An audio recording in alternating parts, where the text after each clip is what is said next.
Dalam nantun di pembari di beliau minta tangan gala beliau angku datuk rangkai mulia, angku datuk ju mulia, angku datuk alkono lai sirih dicabut pinang ditatok kali terantang dipanci pinjung terserap dipilihi gala lai dibawakan di dalam harapi di pasar Nanggolong iko kanlah pembari pinta pelakukan dia beliau Allah kau tidur pembawa lalu makan pembawa kanyang yang ku sedang nak bangka di belah kerajaan Apoko sampai sesama bilang lagu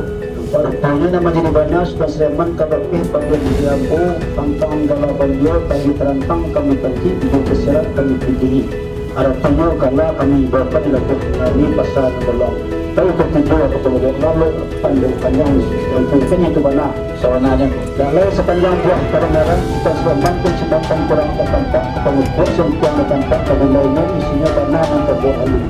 bananan terbuat alu buku berandu kemudian kemudian sambut takut yang jawab tak ia sebut minum nasi lemak dimakan las besar daripada itu seorang figur sayang kemudian bukan tangan terus harapan dia lalu membangun kantor itu menanam kepada kita terus harapan beliau bagaimana ia kau di Sebiruan